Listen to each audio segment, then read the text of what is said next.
Madame, Monsieur, bonsoir. Merci de nous rejoindre dans cette édition d'information. Pas de titre ce soir, mais une actualité particulièrement riche, notamment avec la présentation d'un vaccin expérimental anti-Ebola et le supplice des pèlerins chrétiens. Mais tout d'abord, le Conseil ordinaire des ministres à la session s'est tenu ce jeudi sous la haute autorité du chef de l'État.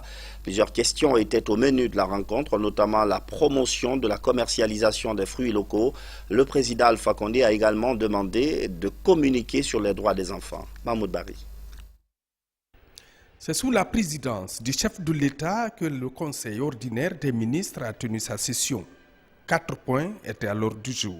Au titre du premier point, le porte-parole du gouvernement a dit « Monsieur le Président de la République a invité le gouvernement à veiller au respect de la législation minière et des engagements des entreprises, notamment en matière de respect de contenu local. Le chef de l'État a informé le Conseil de l'arrivée de 3 importantes missions de travail en Guinée et a demandé au gouvernement de prendre toutes les mesures utiles pour en tirer le meilleur bénéfice. Il s'agit d'une mission chinoise chargée de suivre les engagements pris lors du sommet sino-africain de Johannesburg, d'une mission de la Banque mondiale pour le secteur agricole et d'une mission de la Société financière internationale pour envisager les modalités de financement du secteur privé guinéen. Le chef de l'État a demandé au gouvernement d'appuyer et organiser la production et la commercialisation de nos fruits locaux, notamment les mangues, en vue d'accroître le volume des exportations de ce produit. Le président de la République a instruit le ministre en charge de la Justice d'accélérer la création du tribunal du commerce. Au titre des communications pour la session du 25 avril 2017, sur instruction du Premier ministre, le ministre des Mines et de la Géologie a présenté la communication de la ministre de l'Économie et des Finances relative à la lettre de politique sur les partenariats publics-privés. La ministre a indiqué que la priorité du gouvernement est de construire de nouvelles infrastructures, mais également de s'assurer que les ouvrages réalisés feront l'objet d'une maintenance qui permettra de fournir à la population un service de qualité sur le long terme, a dit le porte-parole du gouvernement. Le ministre de l'Enseignement supérieur et de la Recherche scientifique a fait une communication relative au partenariat pour les compétences en sciences appliquées, ingénierie et technologie. Le ministre a informé que dans le court terme, les départements de l'enseignement supérieur et de l'enseignement technique envisagent des actions urgentes, à savoir un plaidoyer pour le paiement de cette contribution de la Guinée, l'élaboration d'une stratégie de développement des compétences sur le plan national, la désignation par le ministère de l'Enseignement supérieur d'un point focal, la mise en place d'une cellule nationale AZ, la mobilisation en synergie avec le projet Booster les compétences pour l'employabilité des jeunes, d'un partenariat national public-privé autour du développement du capital humain, et enfin la construction avec des partenaires spécifiques, la Banque mondiale et le benchmarking, aux fins de développer le capital humain en Guinée. Pour la session du 2 mai 2017, au titre de l'examen du texte, le gouverneur de la Banque centrale de la République de Guinée a soumis l'examen du projet de loi portant réglementation des institutions financières inclusives en Guinée. Il a annoncé la pertinence d'enclencher une refonte de la loi relative à l'activité et au contrôle des instituts de microfinance afin de moderniser la loi 020, de donner des fondements légaux aux établissements de monnaie électronique et d'intégrer les futurs services financiers postaux dans un cadre légal et réglementaire permettant à la Banque centrale d'assumer les responsabilités qui lui sont confiées. Au titre de la communication, la ministre de l'Action sociale, de la promotion féminine et de l'enfance a fait une communication relative à la célébration du mois de l'enfant guinéen. À l'issue des débats sur les différentes questions soulevées, le Conseil a décidé ce qui suit. 1. Le Conseil décide la mise en place d'une commission interministérielle pour préparer les missions des différentes délégations de la Chine, de la Banque mondiale et de la Société financière internationale. 2. Le Conseil décide le renforcement du département en charge de l'enseignement supérieur dans sa participation au PASET dans une commission interministérielle. 3. Sous réserve de la prise en compte des différentes observations, le Conseil adopte le projet de loi relatif au partenariat public-privé. 4. Sous réserve de la prise en compte de différentes observations également, le Conseil adopte le projet de loi portant réglementation des institutions financières inclusives en République de Guinée. Selon le porte-parole du gouvernement, le ministre de la fonction publique a informé le Conseil de la commémoration du 90e anniversaire de la création de la première école de Norasoba en marge de la fête de la Mare. La présentation d'un vaccin anti-Ebola, après des essais cliniques concluants, les chercheurs ont poursuivi les travaux pour en supprimer tous les effets indésirables. Une réunion internationale s'est ouverte à Conakry pour présenter le produit. La rencontre était présidée par le chef de l'État, professeur Alpha Condé. Le point avec Sanassi Keita. Chercheurs, scientifiques, bref, professionnels de la santé, partenaires techniques et financiers de la Guinée sont fortement mobilisés pour ces assises internationales de Conakry sur initiative du président de la République. Des assises axées sur les vaccins anti-Ebola pour la Guinée et le monde. L'objectif étant de trouver des voies et moyens devant permettre de rendre disponibles les vaccins contre les maladies à fièvre hémorragique comme Ebola. Une interrogation qui se pose aujourd'hui.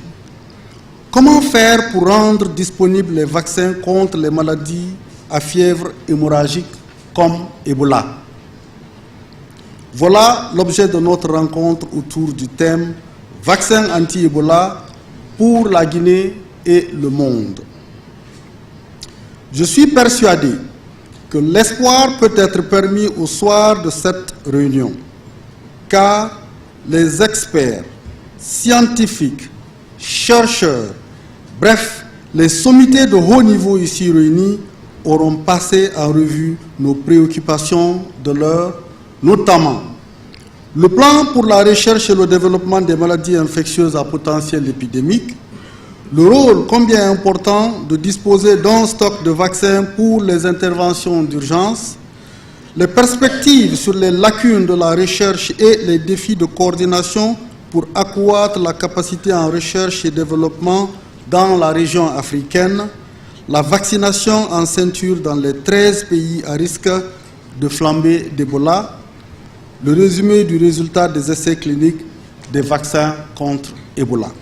La directrice générale de l'Organisation mondiale de la santé est ravie de cette réunion internationale de Conakry avec à la clé rendre disponible le vaccin contre les maladies à fièvre hémorragique, comme Ebola surtout. So, ladies and gentlemen, à travers l'épidémie Ebola, nous avons également une expérience abondante dans le cadre de la recherche et développement de nouveaux produits médicaux pour les cadres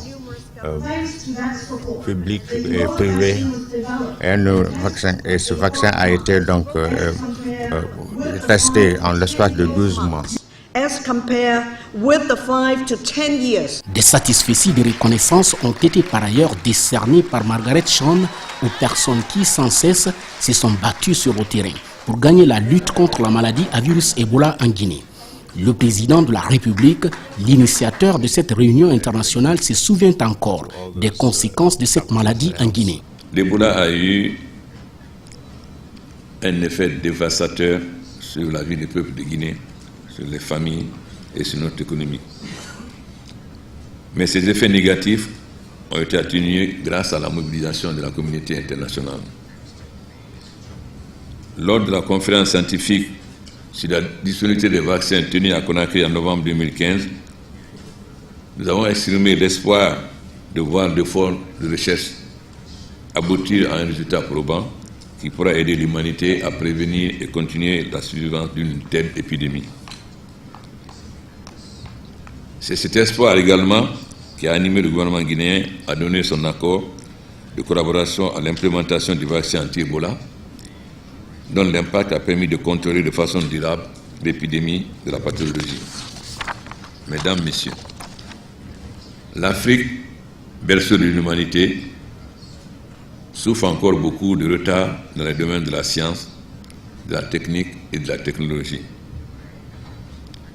Pour relever ces défis, les pays africains n'ont pas d'autre choix.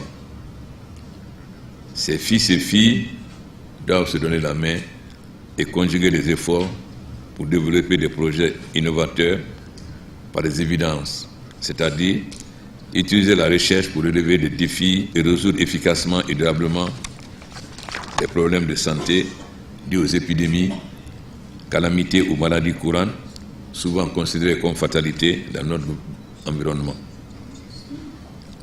C'est pourquoi je salue l'initiative de création des instituts sous-régionaux du genre Organisation ouest-africaine de la santé au niveau de la CEDEAO et Centre de contrôle des maladies, CDC africain au niveau de l'Union africaine, qui vont s'occuper de la recherche, la surveillance, la formation et la réponse aux situations d'urgence, y compris les épidémies. Pour gagner ce pari, nous devons nécessairement nouer un partenariat fécond avec les chercheurs des instituts spécialisés de recherche des pays développés pour capitaliser et partager les expériences, mais aussi promouvoir la culture de l'excellence dans les domaines des sciences biomédicales et technologiques. Je réitère mon appel aux chercheurs des pays industrialisés et les grandes institutions financières à travers le monde en disant qu'il est temps que le continent africain bénéficie de transferts de technologies de pointe, notamment dans le domaine des sciences biomédicales, car face aux épidémies, il est impérieux de trouver les voies et moyens pour encourager la recherche de nouveaux médicaments et vaccins et accélérer leur mise à disposition. Je voudrais également que ce processus nous conduise à la production locale de ces médicaments et vaccins en Afrique. Mesdames, Messieurs, nul doute que le combat contre la maladie à virus Ebola a été ardu et contraignant. Notre victoire a été possible grâce à la solidarité internationale à laquelle j'exprime très sincèrement toute ma reconnaissance pour la qualité des contributions des nombreux scientifiques. Mais nous ne devons jamais oublier qu'en Sierra Leone et Libéria en Guinée, beaucoup de nos médecins ont laissé leur vie dans ce combat. Et nous devons leur rendre hommage.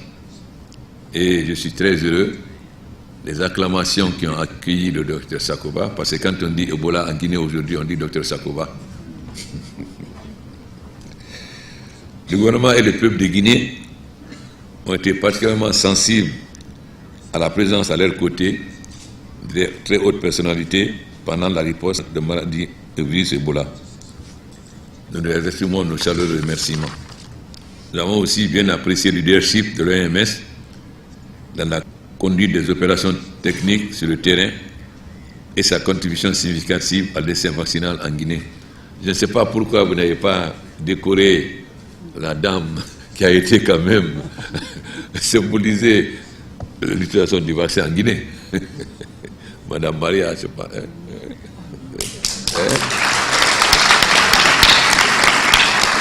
C'est un oubli, Madame la directrice.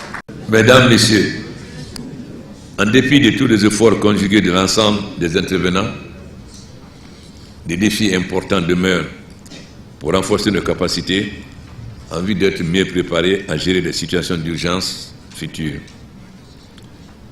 Nous comptons donc sur la solidarité de toute la communauté internationale dans cette phase de construction de notre système de santé, voire de notre développement, pour renforcer notre capacité de prévention et de gestion des urgences épidémiques et catastrophes. Ces soutiens toujours renouvelés de la communauté internationale à la Guinée sous le leadership du président de la République, Prosper Alpha Condé, augurent des perspectives prometteuses dans la reconstruction du système de santé du pays pour le bien-être des citoyens. Ces vaccins sont sans aucun danger sur la santé, c'est du moins l'assurance que donnent les scientifiques. En tout cas, ils sont homologués par l'Organisation mondiale de la santé. La Guinée a beaucoup contribué à la mise en œuvre de ces produits, ainsi que les deux autres pays qui avaient été frappés par la fièvre hémorragique virale Ebola. Marofba. Les nouveaux vaccins anti-Ebola sont présentés au cours de cette rencontre de haut niveau. Ils sont développés par deux grands laboratoires au Canada et aux États-Unis. Les vaccins sont en phase d'expérimentation. Ils suscitent beaucoup d'espoir pour les pays qui ont été frappés par la fièvre hémorragique virale Ebola. Ce vaccin est aussi un des deux qui sont actuellement en cours de test en Guinée. avec un autre vaccin qui est développé par une société pharmaceutique qui s'appelle Johnson & Johnson. Donc ces deux vaccins sont en cours d'examen en Guinée dans une étude qui est promue donc par l'INSERM en France et le NIH américain en collaboration bien sûr avec le gouvernement de la Guinée. Plusieurs chercheurs scientifiques ont collaboré à la fabrication de ces vaccins. La Guinée a joué un grand rôle dans les travaux. Les essais cliniques de 2015 ont permis aux experts d'approfondir les recherches. Aujourd'hui, nous avons un vaccin qui est encore en phase d'essai, mais qui est prêt à être utilisé s'il devait y avoir une autre épidémie d'Ebola. Le nom du vaccin, c'est un nom technique pour l'instant, il n'a pas encore de nom commercial, mais c'est un vaccin de la compagnie Merck. Depuis près de 2 ans, on est en train de chercher un vaccin qui puisse prévenir et accélérer le contrôle de la maladie à virus Ebola. Donc ce premier vaccin dont les résultats ont été publiés en 2015 et 2016, qui s'est montré efficace, il y a d'autres candidats vaccins. Donc c'était pour faire le point de la situation, parce qu'il y a certaines questions de recherche qui n'ont pas pu être répondues par l'implémentation de ce premier vaccin, notamment la durée de l'immunité, c'est-à-dire de la résistance que le vaccin offre à une personne qui le prend. Et deuxièmement, chez les moins de 6 ans, parce qu'aucune implémentation n'a été faite à ce niveau. Donc c'est des questions qu'on doit résoudre et se préparer pour de nouveaux épisodes qui pourront survenir à l'avenir. Au cours de cette rencontre, experts internationaux et représentants des 3 pays secoués par l'épidémie ont partagé des expériences sur la gestion de la période de crise. Avec le soutien de l'Organisation mondiale de la santé, les scientifiques promettent d'accroître les recherches afin de prévenir d'éventuelles épidémies virales. Dans l'actualité encore, la Libye tente de se relever de la crise qui la mine depuis la mort de Muammar Kadhafi, et ça tombe bien. Le président Alpha Condé, président de l'Union africaine, est aux côtés du gouvernement libyen pour le retour de la stabilité. Il a reçu aujourd'hui de hauts responsables du Congrès et du gouvernement de Tripoli. Mohamed Lamine Souma, Cheikh Mabil Tissila. Le président Alpha Condé, président en exercice de l'Union africaine, s'implique dans la résolution de la crise libyenne, une crise qui perdure depuis la mort tragique du colonel Kadhafi. Les entretiens mercredi soir au palais Sékou-Touria entre le président du Congrès général national libyen, Nouri Boussamen, le premier ministre du gouvernement de salut Khalifa El Gouhen et le président Alpha Condé s'inscrivent dans la dynamique de restauration d'une paix durable en Libye. La Libye, un pays meurtri par un conflit fratricide, est divisé entre des factions tribales. Nous saisissons cette opportunité de remercier son Excellence le Président de la République et pour le gouvernement de la Guinée et à cet accueil si chaleureux.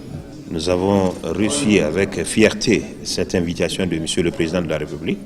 Nous pensons que son Excellence le Président de la République, sa capacité de président en exercice de l'Union africaine, pourrait jouer un rôle si important pour trouver une sortie de crise de la crise libyenne. Le président a ce sentiment et sent bien que la crise qui traverse le peuple libyen aujourd'hui, qu'il a cette responsabilité morale de contribuer, de participer à la recherche de solutions, une solution pacifique à cette crise. Le peuple libyen est fier d'être membre de ce continent. Nous partageons le bonheur comme les malheurs dans ce continent. Nous espérons que en Libye, sa qualité de président du Congrès national et le peuple libyen, que l'Union africaine trouvera une solution à cette crise et participera à cette démarche pour qu'enfin nous puissions finir avec cette crise. Nous souhaitons que Monsieur le Président de la République ait la chance et le courage de nous appuyer, de trouver la solution et que cette démarche puisse aboutir à un résultat qui nous permettra de sortir de cette crise. À travers de cette rencontre que j'ai eu l'honneur d'avoir avec Monsieur le Président de la République, j'ai senti en lui cette sincérité de s'impliquer et de jouer ce rôle si important pour la crise libyenne. Nous saluons surtout aussi son engagement d'inviter toutes les parties prenantes de cette crise afin que nous puissions ensemble trouver une solution pour la crise. Panafricaniste convaincu, le président Alpha Condé a invité les dirigeants libyens à privilégier l'intérêt national. Campagne agricole 2017, l'événement se prépare. Bientôt, les producteurs vont recevoir plus de 3000 tonnes de semences de riz, de maïs et de soja. Ces semences à haut rendement vont contribuer à l'amélioration de la productivité. Fodé Camara. 75 camions venant du Burkina Faso et du Togo se dirigent vers la frontière guinéo-malienne de Kouré-Malé. Ils transportent près de 3200 tonnes de semences améliorées de riz, de maïs et de soja. Des semences à livrer aux producteurs.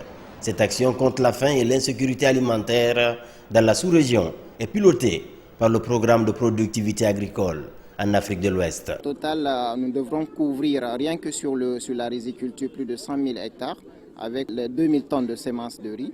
Mais également, nous devrons couvrir 59 000 hectares en maïs pour une production qui va avoisiner les 250 000 tonnes. Alors nous espérons qu'avec ce coup de pouce du programme, avec le financement de la Banque mondiale, nous pouvons quand même espérer arriver à une production qui pourrait dépasser les 15-20% de la production céréalière. L'espoir est permis que la campagne agricole de cette année sera un succès. J'en suis sûr et convaincu. L'arrivée de ces semences coïncide avec la signature d'une convention de 23 millions de dollars avec la Banque mondiale pour un financement additionnel du programme de productivité. Nous pensons relancer certaines filières au niveau du ministère de l'Agriculture, notamment l'appui qu'on apportera au niveau de la pisciculture, dans le cadre du ministère de la Pêche, et l'appui qu'on apportera au ministère de l'Élevage avec l'introduction de poulets ouachachés du Mali, des couveuses, et le ministère de l'Environnement avec le reboisement des zones dégradées par l'introduction de semences de moringa. Et nous avons aussi l'appui qu'il faudrait apporter, qu'on va apporter à la recherche agronomique et la relance de la culture fruitière. Après une première phase de 5 ans consacrée exclusivement au riz, principale perspective de ce financement additionnel, diversifier les activités de recherche et développement sur d'autres filières comme le maïs et le manioc. La campagne va aussi toucher le café, le cacao et l'anacarde au compte du programme présidentiel de relance des cultures d'exportation. La ville de Boké reprend son souffle après les convulsions sociales qui l'ont secoué ces derniers jours. Les manifestants ont formulé une plateforme revendicative de 35 points et la mission gouvernementale a mis en place une commission de suivi pour consolider le dialogue qui a été amorcé. Mamadou Alpha Baldé. C'est le résultat de plusieurs jours de discussion. Pour consolider la paix à Boké, une commission de suivi est mise en place. En son sein, les différentes entités sociales de la ville minière et des représentants du gouvernement. L'heure est à l'anticipation pour la paix. Toutes les excuses de la jeunesse, toutes les excuses de la notabilité et en général toutes les excuses de la préfecture. C'est une erreur que Boké va toujours prendre en exemple qui ne se répétera pas ici. Nous n'avons pas besoin de faire une défense, mais c'est que ce acte-là nous a donné des leçons. Ce acte qui vient de se passer à Boké est un acte qui est vraiment non salutaire. Les émissaires du gouvernement se réjouissent de ces avancées.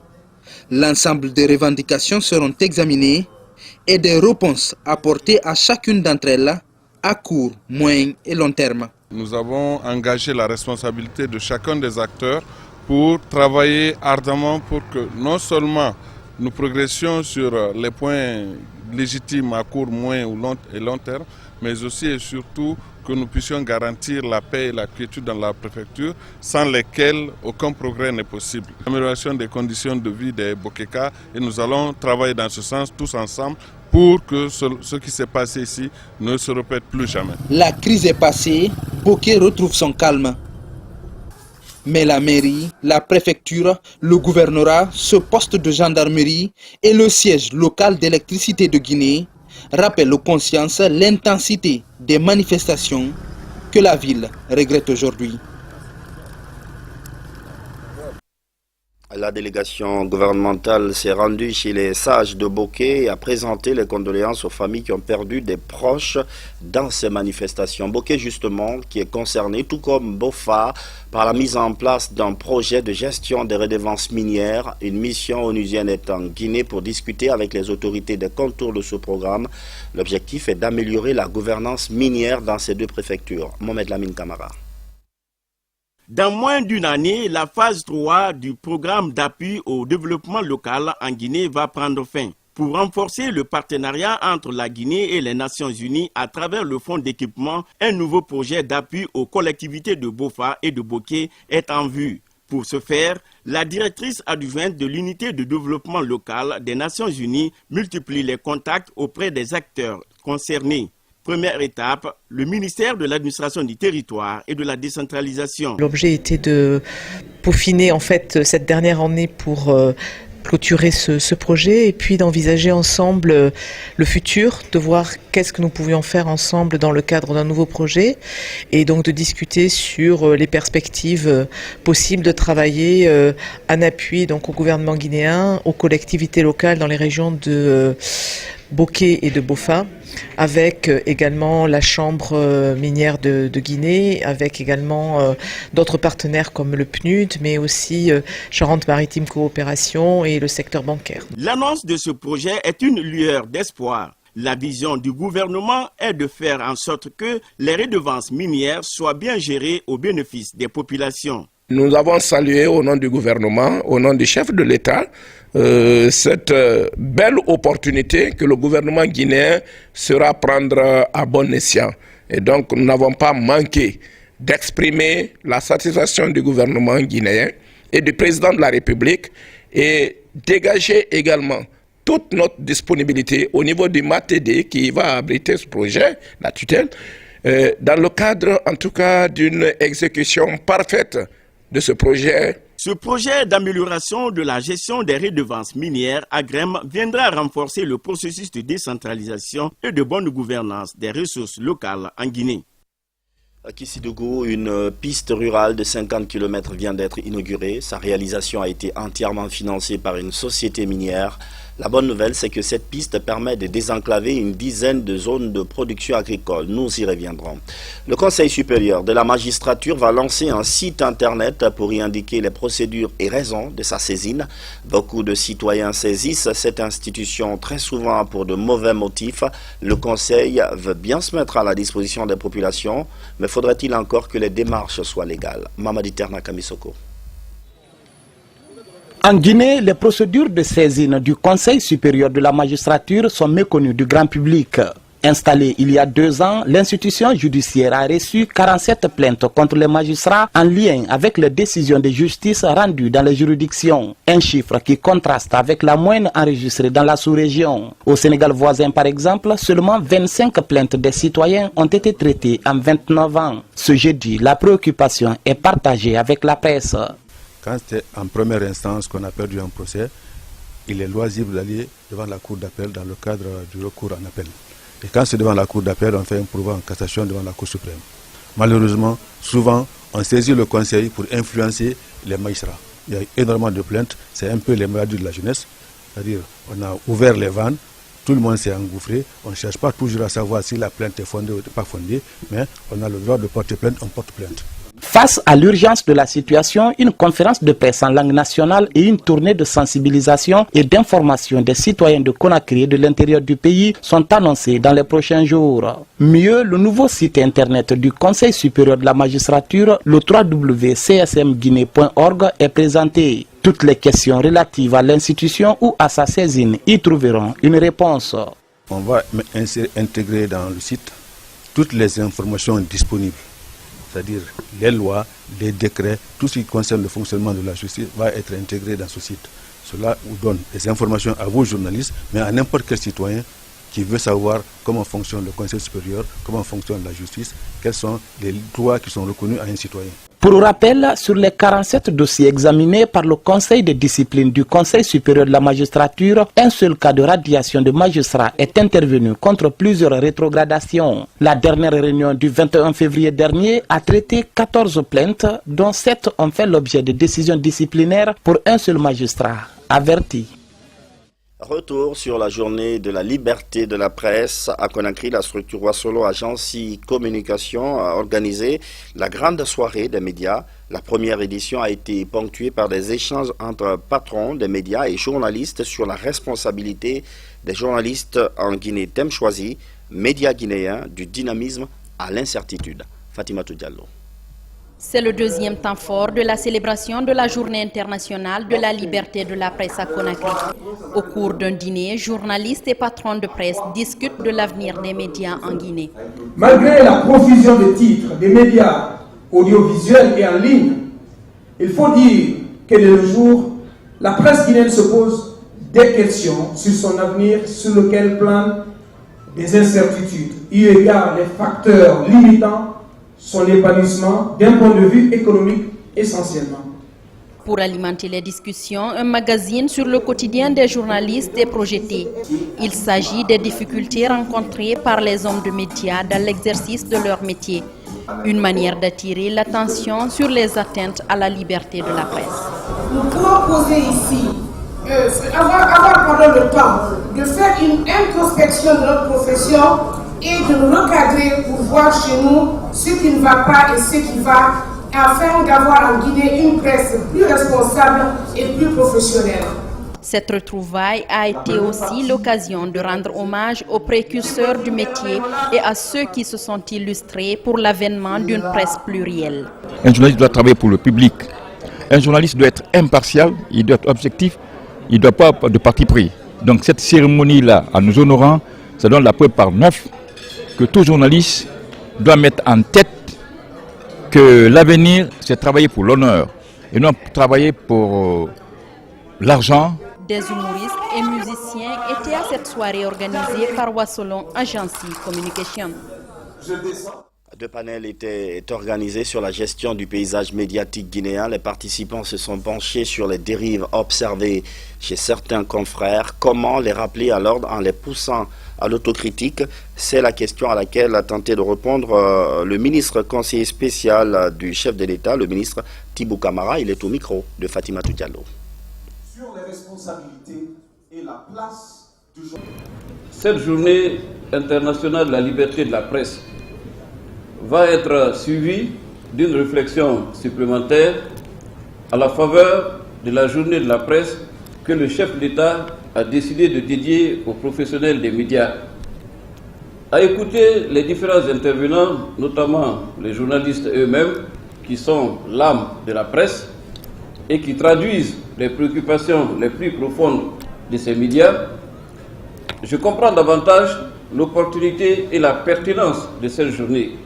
Car il s'agira à cette occasion, beaucoup plus que de faire un droit d'inventaire et la critique et l'autocritique qui est dans le rôle et la vocation de la presse, il s'agira véritablement de créer les conditions les meilleures de l'exercice du métier de journaliste et donc de qualifier notre presse nationale. Vous savez, on ne peut pas parler de liberté dans la précarité. On ne peut pas parler d'indépendance lorsqu'on est confronté aux défis du quotidien.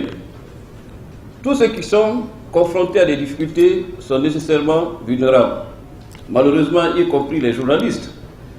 Donc je voudrais dire que tous ceux qui aiment la presse et la respectent devraient lui donner les moyens d'exister.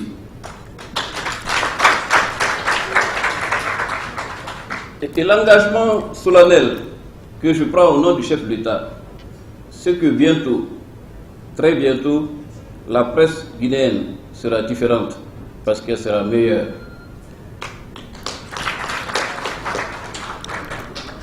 Il est disposé à vous donner les ressources, à vous donner les moyens. Parce que vous savez, pour l'histoire, puisque c'est l'occasion aussi de se souvenir, la presse dans son ensemble, et j'en vois quelques visages ici, les pionniers, les figures marquantes de cette presse nationale, La presse a tellement accompagné le professeur Alpha Condé pendant les temps difficiles de son engagement politique et lui a tellement été utile dans son combat qu'il ne peut pas ne pas lui rendre un peu de ce qu'elle lui a donné.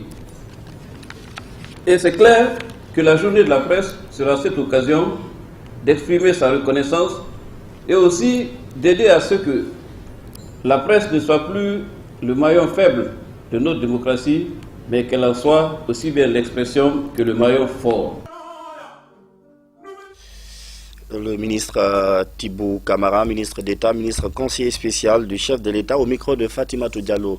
Pèlerinage local chrétien, 4e jour de marche vers Bofa. Plusieurs personnes commencent à accuser le coup de l'épreuve physique. Quelques cas de malaise et de blessures sont hélas enregistrés, mais les fidèles poursuivent leur route. Valérie Talimané, Antoine Makolé et Lana Nanamou. C'est un véritable exercice de pénitence que subissent les fidèles chrétiens le long du pèlerinage. Sur le trajet, le poids de la marche se fait sentir. Ils sont cependant animés d'un courage et d'une volonté religieuse. Vivre de plus près tous les moments forts de la pénitence. Même avec leurs blessures, ces fidèles se sentent réconfortés par cette démarche de foi chrétienne. Je me suis engagé pour cette marche et je vais la suivre jusqu'au bout, parce que je suis fait pour servir. Comme ça, parce que mon objectif c'est de marcher. J'ai décidé cette année de marcher. Et à la fois, je marche. Même si j'ai mal, je sais que ça va passer. Après avoir parcouru plus d'une centaine de kilomètres, la marche commence à laisser ses traces.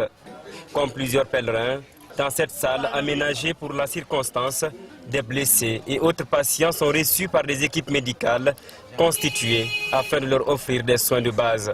Au fur et à mesure que nous évoluons dans le processus de la marche, nos muscles nous lâchent. Et c'est ce qui fait que beaucoup ont des petits problèmes musculaires. Et la marche avec la friction de la plante des pieds par rapport à l'inadaptation des chaussures que nous portons, nous avons des flictènes qui surviennent.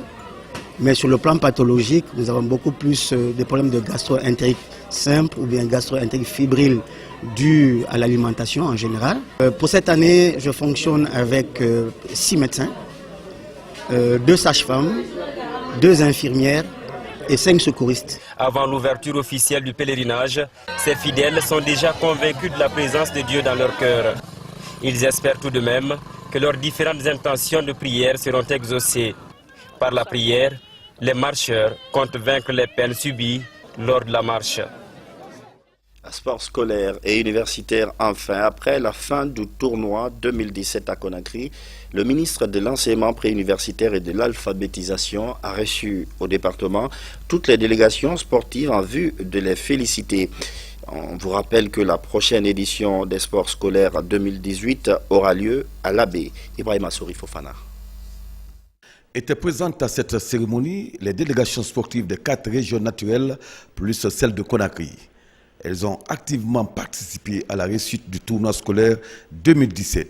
Le ministre de l'Éducation a félicité tous les acteurs pour le travail accompli à l'occasion de ce tournoi de la renaissance du sport scolaire. Les enfants qui sont venus de Zérekouré, de Cancan, de l'Abbé, nous avons voulu les rencontrer pour les motiver, les sensibiliser plus davantage pour l'effort fourni. C'est pour dire aux encadreurs qu'après avoir quitté Conakry, de ne pas abandonner ces enfants. Ces enfants doivent le représenter l'année prochaine en Côte d'Ivoire, dans un tournoi qui va opposer le Niger, le Burkina, le Mali et la Côte d'Ivoire. Le WAPI qui a piloté la première édition a pour sa part salué l'attention particulière que le président de la République a accordée à cet événement. Et ce step est décerné à son excellence, le professeur Alpha Condé, président de la République de Guinée, pour son inestimable soutien au succès du Spirit Conakry 2017 et surtout pour son soutien à la jeunesse guinéenne et à la jeunesse africaine. Rendez-vous est pris pour l'Abbé, la capitale de la Moyenne Guinée, pour la seconde édition des sports en milieu universitaire et scolaire 2018. C'est la fin de cette édition d'information. Merci de votre fidélité à la télévision nationale. Bonsoir.